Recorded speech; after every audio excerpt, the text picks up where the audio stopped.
ভালো আছে, আমি অনেক ভালো আছি। তো আজকে আরেকটি নতুন ব্লগে তোমাদের অনেক অনেক স্বাগতম জানাচ্ছি। এখন সকাল 8টা বেজে গেছে। তোমাদের সুস্থতা কামনা করে আরেকটা নতুন ব্লগে দিয়ে তোমাদের নিয়ে যাচ্ছি। আই হোপ তোমরা কন্টিনিউ ব্লগটি দেখবে। কন্টিনিউ ব্লগটি দেখলে তোমাদের ভালো লাগবে। তো আজকে আমি সকালবেলা করে তোমাদেরকে তো দেখানো হয়ই না, এত সকাল সকাল 7টার দিকে স্কুল থাকে বাবাদের। তো আজকে 9টার দিকে স্কুল, ডান্স প্র্যাকটিস হবে। তো ডান্স প্র্যাকটিসের জন্য যাবো স্কুলে, ওকে নিয়ে রাখতে যাব। আমি আবার ড্রাইভিং শিখতে যাব, ঠিক আছে? তো সেটাও তোমাদেরকে দেখাবো। আর এই হ্যাট টুপিটা ওদের ডান্সে লাগবে, এটা নিয়ে নিয়েছি, দেখো, ঠিক আছে? দারুণ লাগে, তাই না? তো চলো এটা দিয়ে শুরু করা যাক। আজকে সকাল 8টা থেকেই তাহলে ব্লগটা শুরু করছি, ঠিক আছে? তো বরবাবু আর বাবানকে চা বানিয়ে দিয়েছি, এরা খেতে বসেছে, দেখো, এই যে দেখো,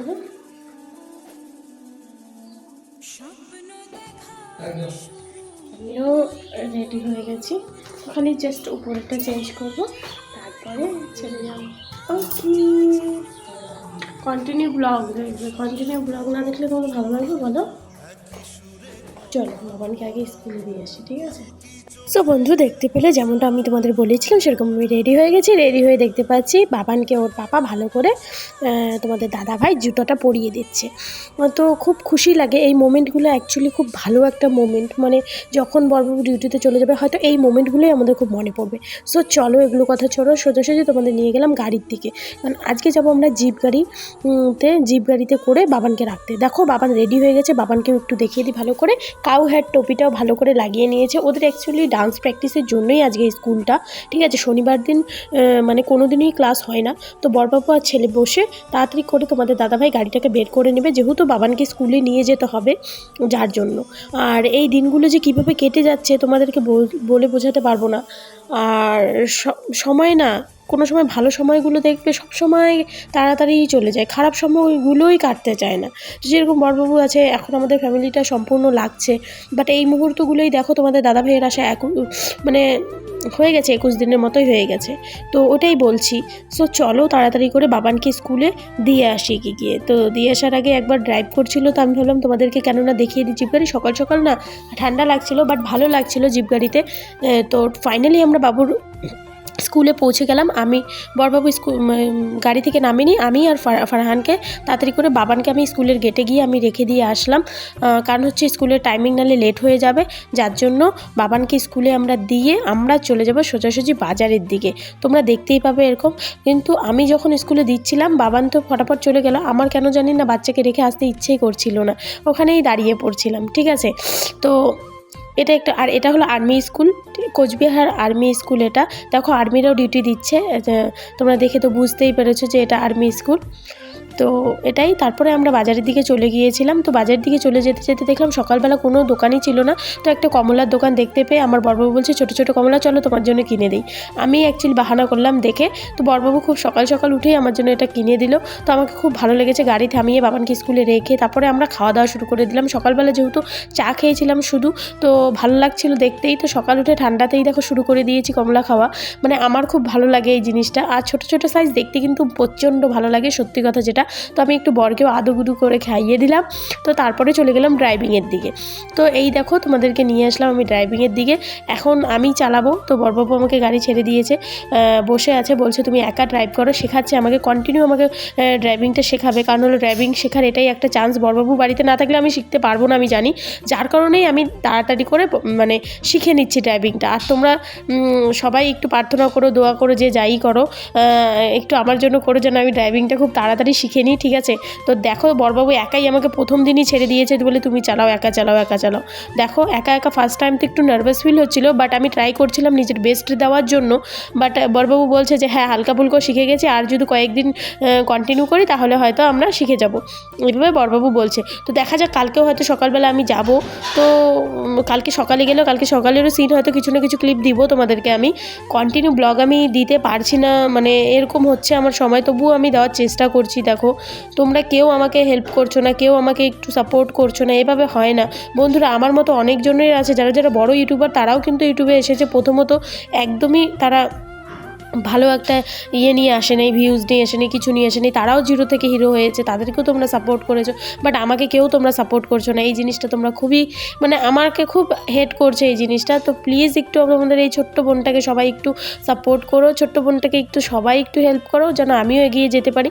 তোমরা যদি না সাপোর্ট করো, না সাবস্ক্রাইব করো, না ভিডিও দেখো কন্টিনিউ, না শেয়ার করো, তাহলে কিন্তু মনটা ভেঙে যাচ্ছে আমার ধীরে ধীরে। তো ফাইনালি আমার গাড়ি চালা শেষ হয়ে গেছে, চলে গেলাম বাড়িতে এসেই দেখলাম মুনু আমাদের বাড়িতে এসে দাঁড়িয়ে আছে গেটের সামনে। তো আমার শাশুড়িমাকে ডেকে এই যে জুতোটা দেখতে পাচ্ছ, লাল জুতোটা পরিয়ে দিচ্ছি মুনুকে আমরা।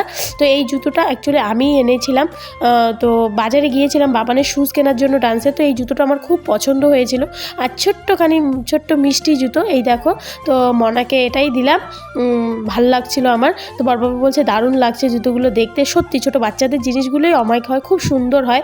তো আমার খুব ভালো লেগেছে। তারপরে মুনু বারবার খুলে যাচ্ছিলো, যেহেতু ও অনেকটা ছোট, 3 মাসের বাচ্চা, আর কি এমন জুতোটা হবে তাই না। তবু আমি দিয়ে দিয়েছি যে মোজার সঙ্গে পরতে পারবে বলে। তো আমার তো খুব ভালো লেগেছে, আমার খুব পছন্দ হয়। তো মুনু কন্টিনিউ 2-3 দিন থেকে আসছে, আমি সেই বিষয়েও তোমাদের সঙ্গে ভিডিও করব, এই বিষয় নিয়েও একদিন তোমরা সবটাই জানবে, ঠিক আছে। আজকে হয়তো আমার ব্লগটিতে ভয়েস একটু তোমাদের প্রবলেম হচ্ছে শুনতে, বাট আমার একদম সর্দিতে নাক জাম, বুক জাম, আমি কথা বলতেও খুব অসুবিধা হচ্ছে, তারপরেও আমি তোমাদের ভিডিও দিতে আছি, ঠিক আছে। তো তোমরা সেরকম একটু সাপোর্টও দেখাও। তো ওদিকে দেখো বড়বাবু বলছে না চলো আর বসে থাকবো না। তো আমি তোমাদেরকে একটু দেখিয়ে দিলাম মনার জুতোগুলো ভালো করে। আর মনা তো খুব দেখো চোখ বড় বড় করে দেখছে, বড় করে দেখছে তাই না।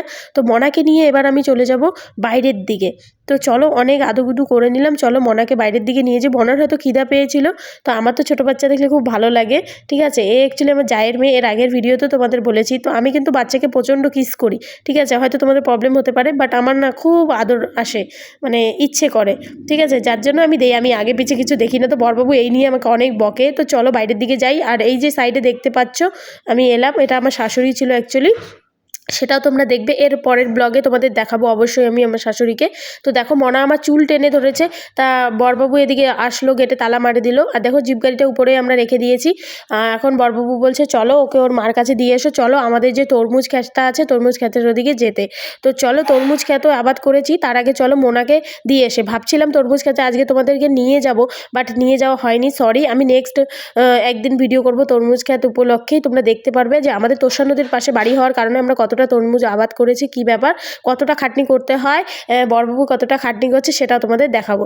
তো এই দেখো মনাকে আমরা নিয়ে এসেছিলাম আগের বাড়ি, অ্যাকচুয়ালি এটা আমার আগের বাড়ি, আমাদের নতুন বাড়ি হওয়ার আগে এই বাড়িতেই আমরা থাকতাম। তো সোজাসুজি চলো মুনুর মার সঙ্গেও একটু দেখা করিয়ে দিই। তো এই দেখো মুনুর মা বসে আছে সবজি কাটার জন্য। তো মুনুর মাকে দিয়ে দিলাম আমার যাকে, বললাম যে মুনু দেখো এখানে করছে। তো বলছে তুই একটু বস, একটু ধর মনাকে, আমি তাড়াতাড়ি করে সবজিটা কেটে নিই। তো এই দেখো আমার যা সবজিটা কেটে নিচ্ছে, আমি এদিকে বসে আছি। তারপরে এসে বললাম বাড়িতে। তো এসে পড়েছি যে সবটা দেখলেই তোমরা।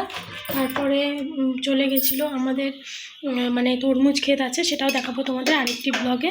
তো বড়বাবু ওখানে চলে গিয়েছিলো, ওখান থেকে আসার পরে বাবানকে স্কুল থেকে নিয়ে আসতে গেছে, কারণ 11টার দিকে ছুটি ছিল। আর আমিও এদিকে এসে পড়েছি রান্নাবান্নার দিকে। দেখো রান্না করবো। আর তোমরা যেরকমটা জানো আমার স্ট্যান্ডটা নষ্ট হওয়ার কারণে আমি কিচ্ছু মানে কন্টিনিউলি ভালো মতো উঠাতে পারছি না, যতটুকু পারছি তোমাদের দেখানোর চেষ্টা করছি। তো সর্বপ্রথম আমি ভাত বসিয়ে দিয়েছি, আর এদিকে ডিম এনেছি, ডিম করব, ভাত করব, সবটাই করব, ঠিক আছে। তো তোমরা দেখতে থাকো। আলু ঠালু সব শেষ হয়ে গেছিলো, সব গিয়ে আমি এখন আবার নিয়ে আসলাম। বড়বাবু তো চলে গেছে ছেলেকে নিয়ে আসতে। তো সবটাই এদিকে আমি রান্নাবান্না করব, করে আলু কোয়াশ দিয়ে একটা সবজি করব, করে তারপরে তোমাদের সঙ্গে কথা বলছি। ততক্ষণ বড়বাবু ও ছেলেকে নিয়ে আসুক, দেখতে থাকো তোমরা, ঠিক আছে। তো রান্নাবান্না হয়ে গেছিলো, সব কিছু হয়ে গেছিলো। বড়বাবু বাবানকে নিয়ে এসেছে স্নান করে, বাবানও একটু রেস্ট করছিল, ঘুমিয়ে পড়েছিল। তারপরে দেখো বড়বাবু চলে গিয়েছিল খেলতে, আমাকে না জানিয়ে না বললে। তো আমি রাগ হয়ে গিয়েছিলাম, আর কিছু পার্সোনালি ব্যাপার ছিল যার কারণে আমি রাগ হয়ে সারাদিন খাওয়া দাওয়া করিনি। তো বর এসে আমাকে বলছে আমিও খাইনি তুমিও খাও, সরি আমি খেলতে গেছিলাম। বাট আমার একটা জিনিস খুব খারাপ লেগেছে, তুমি এতদিন থেকে কেন মিথ্যা কথা বলে আমাকে খেলতে গেলে? তুমি জানো যখন আমি পছন্দ করছি না, তোমার যাওয়াটা উচিত ছিল না। তো সেটা তোমরা কি বলো, বড়রা যখন কথা মানে না তখন একটু কিন্তু রাগ ওঠেই সবার, তাই না?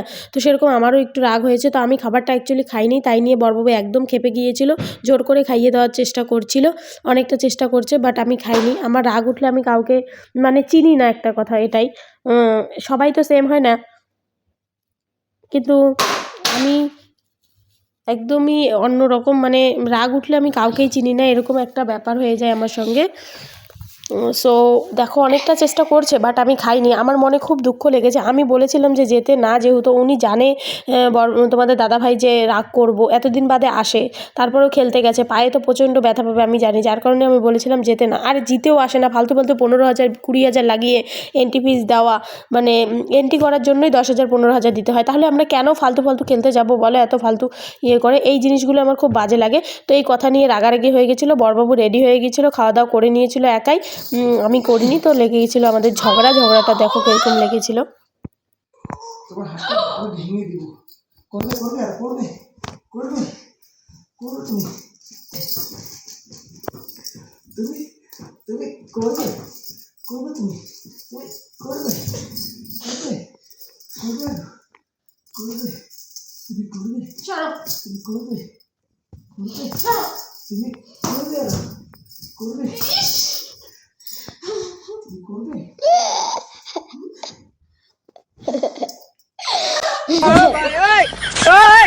তারপর আমি এত অত্যাচার সহ্য করতে না পেয়ে, ঠিক আছে, আমি চলে গেলাম বাড়ি। আমি রাত্রেই বাড়ি চলে গিয়েছি। দেখো রেডি টেডি হয়ে আমি একাই বেরিয়ে পড়েছি যে বাড়ি চলে যাব। তো আমাকে ডাকছিল, বলে যেও না। আমি বলছি না, আমি চলে যাব, আমি থাকবো না, আমি এত অত্যাচার সহ্য করব না। তো এতটুকুই বন্ধু, আজকে ব্লগটা শেষ করলাম রাত্রি 9টায়। টাটা, বাই বাই, দেখা